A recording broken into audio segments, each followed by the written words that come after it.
السلام عليكم ورحمة الله. ازيكم عاملين ايه؟ يا رب تكونوا بخير. النهارده ان شاء الله هنعمل مع بعض بسكوت العيد بالنشادر. هنعملها بالنشادر وفي نفس الوقت هنعملها بالماكينة بمقادير مظبوطة جدا.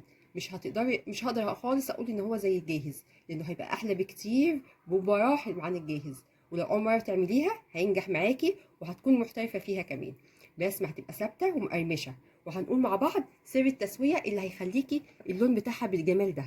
بصوا من فوق ومن تحت واللون بتاعها موحد، والرسمه بتاعتها واضحه ازاي، والخرفشه بتاعتها زي ما هي، وزي ما هتحطيها في الفرن زي ما هتطلع. بصوا من جوه، بصوا الجمال ما شاء الله، حاجه كده تحفه. بس لو اول مره بقى تشوفيني ما تنسينيش في اللايك والاشتراك وتفعيل الجرس. نبتدي نقول بسم الله. طب انا مقاديري عباره عن ايه؟ انا معايا كيلو من الدقيق، وطبعا انت لو حابه تضاعفي الكميه براحتك مفيش مشكله، انا حبيت اعمل كيلو عشان تضاعفيها بالطريقه اللي تعجبك. كيلو من الدقيق، وطبعا الدقيق لازم يكون منخول. كوبايه من السمنه، والسمنه دي لازم تكون بارده، يعني انا لسه مطلعاها من شويه من التلاجة، بس يعني يا دوبك تكون هاديه، ما تكونش برده ماسكه نفسها. يعني بصوا هي طريه بس بارده. تمام. ومعايا كوبايتين من السكر، والسكر ده لازم يكون مطحون عشان ما يبقاش حبيبات وتضايق في الاكل. معلقه كبيره من الكاسترد، ولو ما عندكيش كاسترد مش مفيش مشكله خالص، ممكن نستخدم بدلها النشا. وهاخد معلقه صغيره وتكون ممسوحه من النشادر، وهوريكم واحنا بنستعملها هنستعمل قد ايه. وباكو من البيكنج باودر. معايا ربع كوبايه من الحليب، انا يا دوبك ربع، يعني ربع كوبايه بس، انا عشان هدوب فيها النشادر بتاعتي مش محتاجه اكتر من كده. واربع بيضات، انا البيض بتاعي مطلعاه من بدري وسايباه بره عشان ياخد درجه حراره المطبخ بتاعنا، ما يبقاش بدرجه حراره التلاجة خالص، يعني عشان ما يخربصش معاكي وانت شغاله. وطبعا طبعا في بيض هيبقى فيه فانيليا. اول حاجه هعملها انا هجيب الطبق بتاعي كده بسم الله كده، وهنزل بالسكر.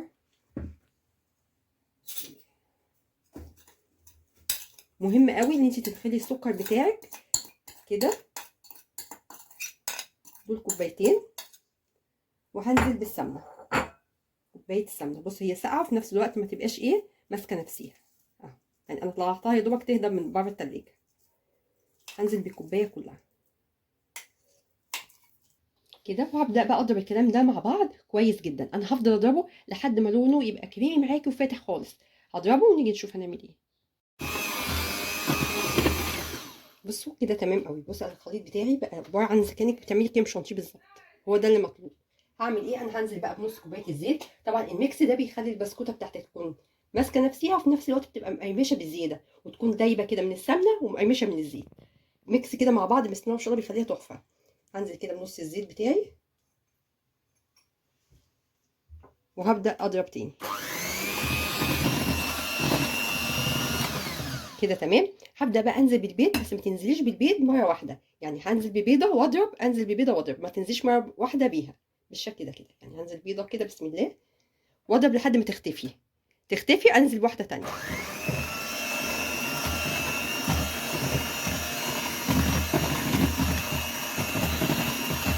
كده، انزل بالتانية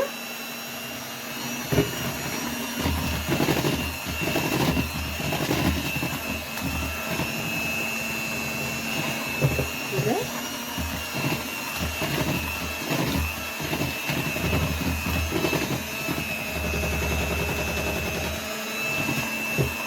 بالشكل ده هنزل بقى بالفانيليا وهكمل ضرب كده بسم الله. عندك فانيليا باودر حطي، سايل اللي موجود عندك حطيه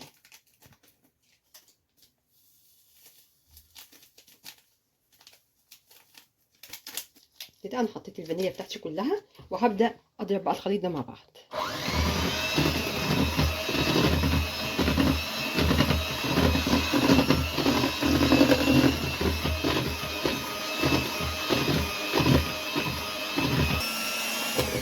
كده تمام قوي. هبدا انزل بقى، انا بحب انزل كل حاجتي وفي الاخر خالص بحط الدقيق. هبدا اجيب معلقه مليانه كده من الكاسترد، هاخد معلقه كده مليانه بسم الله بالشكل ده كده. واحط باكو بيكنج باودر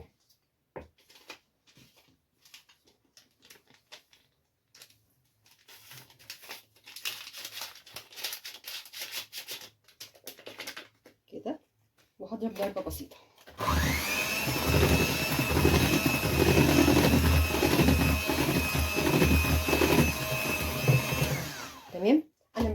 ربع كوبايه من الحليب، هنزل عليها بمعلقه صغيره وممسوحه من النشادر. انا هوريكم برضو قد ايه ممسوحه من النشادر، وهدوبها كده في اللبن. انا كميه اللبن دي بس عشان النشادر بتاعي يدوب يعني يتظبط معايا بس. وهبدا انزل بيها كده، وهنزل بكميه الدقيق. انا بحب انزل بالنشادر الاول كده واديها بس ضربه بسيطه. بسم الله كده تمام. هبدا بقى انزل بكميه الدقيق. كميه الدقيق ما تنزليش بيها مره واحده، هننزل بيها حبه حبه. عشان كده انا ما بحبش اجيب البيكنج باودر وادخله على الدقيق واقلب، لان احتمال كبير ما ياخدهاش كلها او تاخدها او اكتر، فلا، فانزله حبه حبه احسن بالشكل ده. بسم الله هنزل بنص الكميه كده بسم الله تمام، وافضل اضرب لحد ما الاقيها تقلت معايا. هبدا بقى استخدم ايدي واشيل المضرب معايا.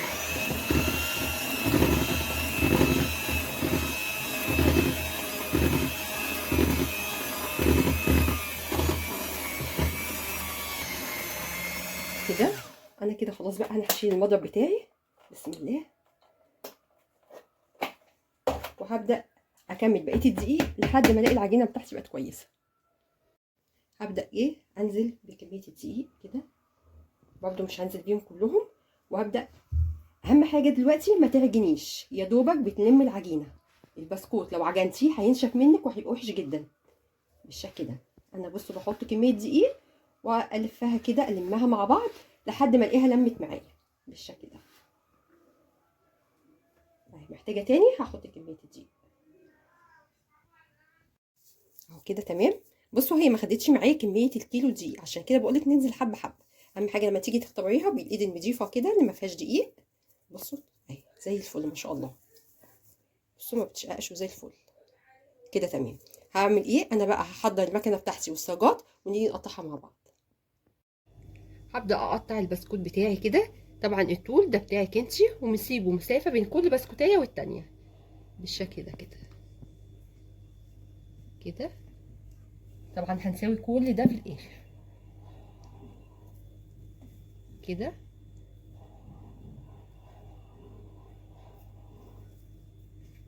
كده هنعمل انا باخد بقى كده، احاول اسويها من هنا، من طرف من هنا كده، وطرفها من هنا عشان ما تبقاش مشرشره وشكلها وحش بالشكل ده كده كده. انا الصينيه بتاعتي ما بدهنهاش اي حاجه، انا بعتمد على كميه الدهون اللي بتبقى موجوده في البسكوت بالشكل ده. هعمل انا هاخدها احطها في الفرن، هحطها في الرف الوسطاني.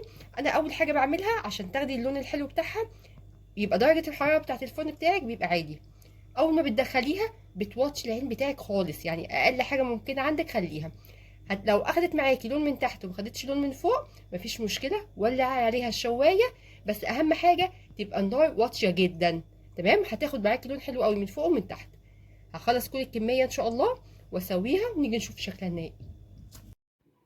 خلاص كده انا طلعت البسكوت بتاعي من الفرن. بصوا قد ايه هو جميل، بصوا لونه، بصوا التسويه بتاعتها كل واحد بالظبط، مش هتلاقي فيه واحده فاتحه واحده غامقه، كلها لون واحد ومن فوق ومن تحت نفس اللون. ده غير القرمشه بتاعتها. وبصوا الرسمه بتاعتها ما اتغيرتش ولا فرشت ولا اي حاجه، بس وانت شغاله في كام حاجه كده، التعليمات الصغننه اللي احنا هنعملوها مع بعض دي هي دي اللي هتخليها لك بالنتيجه الحلوه دي. بكده خلاص انا خلصت الفيديو بتاعي بتاع النهارده. يا رب يعجبكم، ولو عجبكم ما تنسونيش في اللايك والاشتراك وتفعيل الجرس. والسلام عليكم ورحمه الله.